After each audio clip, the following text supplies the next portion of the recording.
अगर एक goose bumps देने वाली क्राइम थ्रिलर है तो दूसरी बहुत ही पेनफुल दिल दुखाने वाली क्राइम थ्रिलर है, specially if you're a mother. मैं बात कर रही हूँ आदित्य निम्बालकर डायरेक्टेड सेक्टर 36 और Hansal Mehta directed the Buckingham murders के बारे में। दोनों फिल्में कल रिलीज हो चुकी है on the 13th September. Sector 36 OTT release है, जबकि द बकिंघम मर्डर्स रिलीज हुई है थिएटर्स में।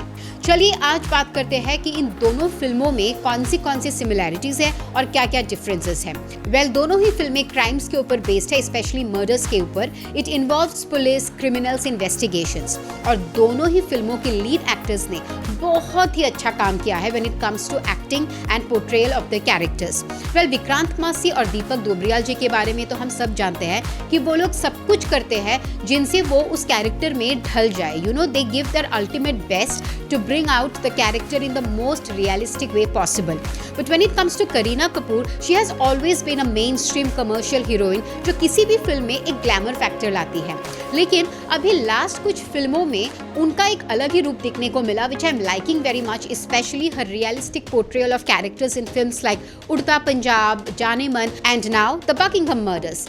ऐसा लोग बोल रहे हैं कि The Buckingham Murders is Kareena's best performance in 25 years of her career. Now that's quite a compliment, and I must also confess कि an actor of her stature has shed all her vanity to get into the skin of her character in the Buckingham Murders. That is really commendable. अगर दूसरे similarity के बारे में कहा जाए तो Sector 36 में more than the crime we get to see the perspective and thinking of the serial killer about his psychology and his mentality, जो कैरेक्टर विक्रांत मासी ने प्ले किया है। And in the same way in Buckingham Murder also we get to see the constant emotional trauma that Kareena Kapoor's character Jas Bhamra goes through, क्योंकि वो एक दूसरी murder investigation में इन्वॉल्व रहती है as an investigating officer and she is constantly fighting with her own emotions. उनका खुद का जो एक गिल्ट होता है for not being able to save her son from an accident. So yeah that is a very big similarity to the treatment of the film, क्योंकि दोनों ही फिल्मों में जो प्रोटोगोनिस्ट हैं उनके थिंकिंग और पर्सपेक्टिव को लेकर ये सीन्स शूट हुए हैं। एंड देन अगर हम तीसरी सिमिलैरिटी के बारे में बात कहें तो दोनों ही फिल्मों में एक बड़ा सा ट्विस्ट आता है एट द एंड,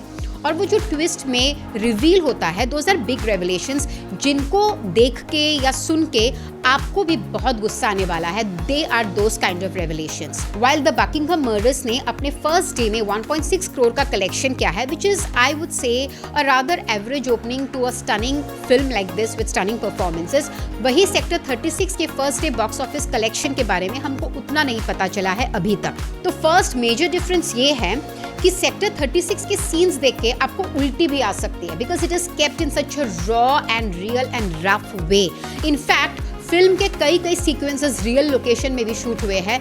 वही दूसरी तरफ the Buckingham murders is shot in posh localities of London, जहां सेक्टर 36 एक रियल लाइफ क्राइम पे बेस्ड है, और निथारी किलिंग्स ऑफ 2006 जो बहुत ही एक सेंसेशनल केस था उस टाइम का, वही the Buckingham murders is a fictional story. अब दोनों ही मूवीज है तो क्राइम पे बेस्ड, लेकिन उसके बावजूद दोनों ही मूवीज के जो ट्रीटमेंट है वो काफी अलग है, whether it comes to direction, cinematography, lighting etcetera etcetera. The Buckingham murders आपको बहुत ही स्ट्रॉन्ग इंटेंस इमोशंस फील कराती है, but in a very subtle underlying manner.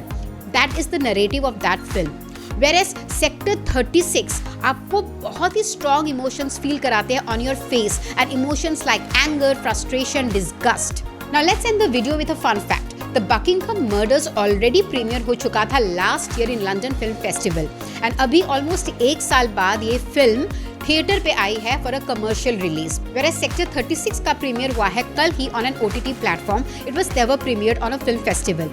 और शायद ये OTT में अगर रिलीज नहीं करते या मेकर्स वो डिसाइड नहीं करते तो ये फिल्म रिलीज हो ही नहीं पाती, क्योंकि थिएटर में इस फिल्म के इतने सारे सीक्वेंसेस को सेंसर लगते कि फिल्म कभी बन ही नहीं पाती। Anyway that was all for today. आप बताइए कि आप कौन सी मूवीज से ज्यादा रिलेट करेंगे, कमेंट बॉक्स में आके जरूर बताइएगा। This is me Ishita signing off. Please to like, share and subscribe to our channel Bazooka reviews.